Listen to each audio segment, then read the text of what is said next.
Hello, my name is Danielle, and I'll be presenting the Colorado River, water scarcity, and the future of fresh water in the American Southwest.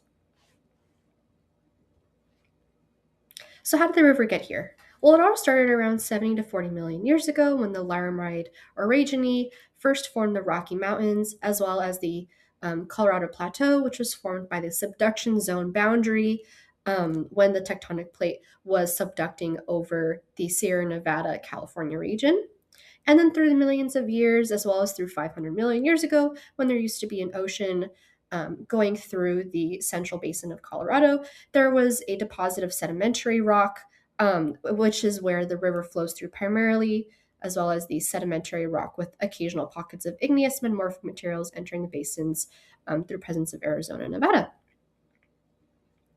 Geography. One of the major rivers in North America, it starts in the Rocky Mountains of Colorado.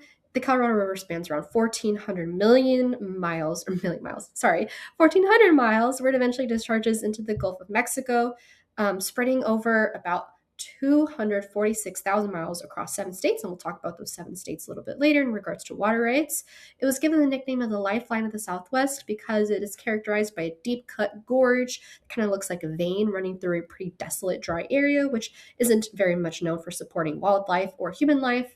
And it also drops around 10,000 feet in elevation from its highest point to its lowest point. Now, where does the water go?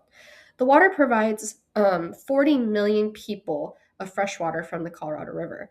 And that goes to those 7 states that I mentioned earlier. Those include Wyoming, Colorado, California, Nevada, New Mexico, Utah, and Arizona.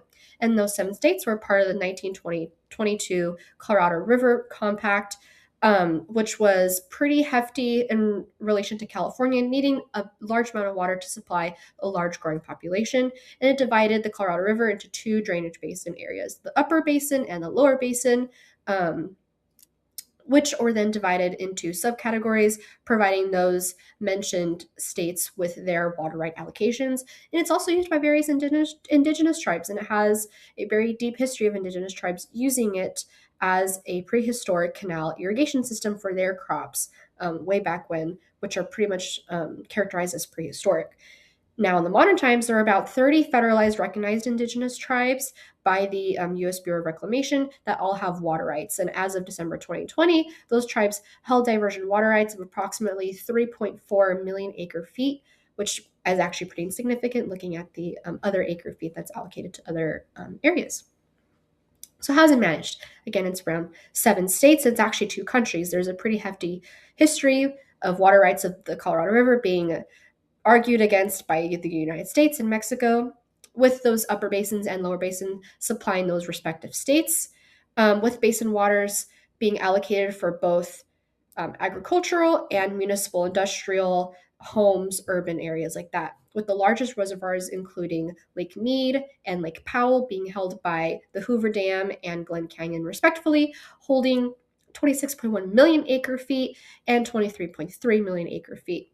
Now, 80% of the water of the Colorado River is actually diverted to support crops, specifically thirsty crops like alfalfa, which are grown to support other agricultural industries like livestock and cattle that are actually exported to other countries. And again, a growing population also increases the demand of fresh water around that area of the Southwest, including for industrial, commercial, and agricultural.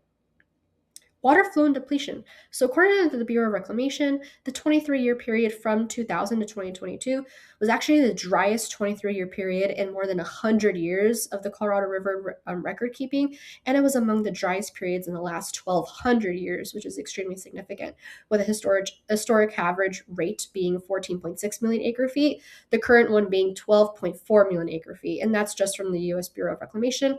There are other statistics going around, such as the average flow being declined by 20% since 2000, as well as a projection warning basically saying that if we don't do anything to combat climate change because of rising temperatures, we see an increase of evaporation and lowering water levels, saying that if there was an increase of 2 to 5 degrees Fahrenheit by 2050, we could receive reduction of 10 to 40% already on top of what we have now.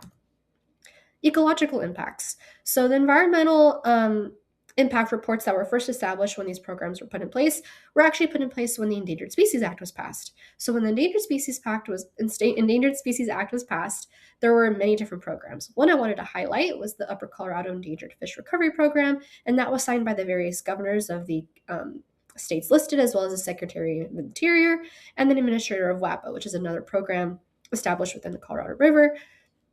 And this program establishes minimum stream levels, basically saying it can't get to a certain level or else it's not deemed inhabitable to these specific fish, as well as habitat restoration, the removal of non-native species, and it's also funded by multiple stakeholders, both nonprofit and federal. Ecological impacts in terms of the Colorado River, it's a river. It provides riparian habitat for both wildlife and humans. It's extremely crucial, especially to endangered species that rely on moist environments to survive, like salamanders and such.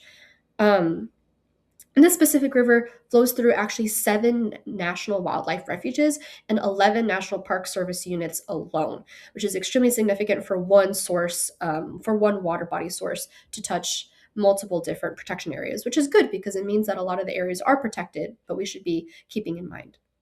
Other areas of the river support important recreational opportunities, including whitewater rafting and camping, as seen to the left. Are there any solutions down the line because of the water scarcity levels that are happening? Well, according to the U.S. Bureau of Reclamation, there are some DEIS alternatives. One being the non-action alternative, basically meaning nothing gets done.